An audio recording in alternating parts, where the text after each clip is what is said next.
Coming up on Network Africa, Amnesty International accuses Cameroon of torturing Boko Haram suspects.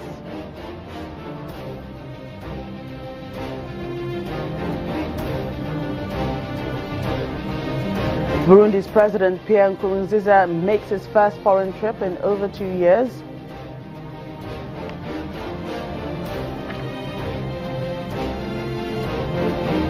And election campaigns kick off in Rwanda, where President Paul Kagame is running for a third term.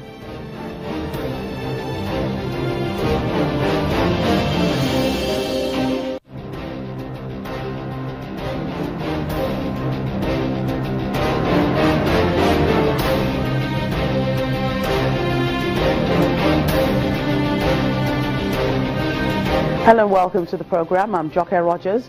Rights group Amnesty International says suspected Boko Haram fighters have been brutally tortured by security forces in Cameroon. In its latest report, the group says that the suspects, including women and children, have been beaten, waterboarded and forced into stress positions. The cases allegedly happened between 2013 and 2017, and dozens of detainees died as a result of this.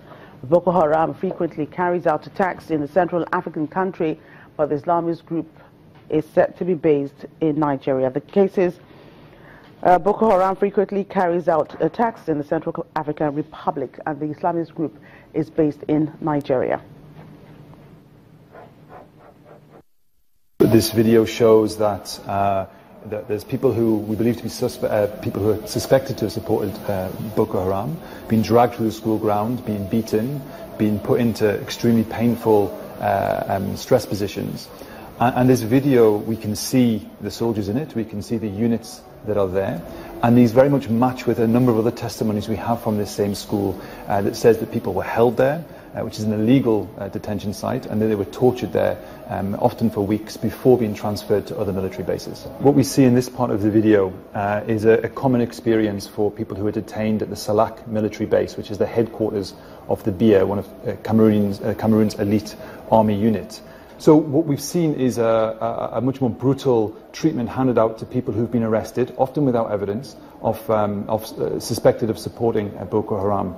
We've many testimonies of people who've been put in agonizing stress positions, with their hands and their feet tied behind their back, left for days out in the open and savagely beaten. Also people who've been drowned and electrocuted and had their fingernails pulled out. These are really extreme treatment that's been meted out to these detainees, and they've been kept in quite horrific conditions, cramped cells, and not been allowed to be in contact with their family or their lawyers, often for months at a time. Meanwhile, Cameroon has rejected Amnesty International's allegations of torturing Boko Haram suspects. Cameroon's Information Minister Issa Bakri believes that in making the allegations, Amnesty International has become a tool of Boko Haram propaganda. He said security forces fight to protect the physical integrity of Cameroon, and there's no need for the army to kill innocent civilians, as is being alleged by the rights group. Now let's get more on this story from a security expert, Chidinwano, who joins us live from London. You're welcome to Network Africa. Thank you for having me. What do you make of Amnesty International's reports that Cameroon's security forces are using torture on Boko Haram suspects? What you have seen is Amnesty International has released several reports, mainly focusing on Nigeria, but also focusing on other partners in this fight, trying to highlight what they allege are abuses of suspected Boko Haram members or members of the civilian population. So in this case, it's not necessarily surprising that Amnesty has brought out this document. Their documents are generally quite well researched and generally quite well received, but the response from Cameroon has been similar to what you would have found from Nigeria, which is a straightforward denial. It's unfortunate, but it's part of a counterinsurgency campaign that human rights allegations are generally founded against the government actors. You'll find that in Nigeria, despite the blanket denials that have come from the army, they have taken steps to try and alleviate some of these issues. So for example, they've initiated a code of conduct and updated their rules of engagement. So whilst Amnesty might not be their report might not be welcome, it generally has a positive effect on the governments that receive these reports. The report also alleges that the tortures carried out in the presence of, U.S. and French military personnel. If this is true, what does it say about the counterterrorism strategies of these nations?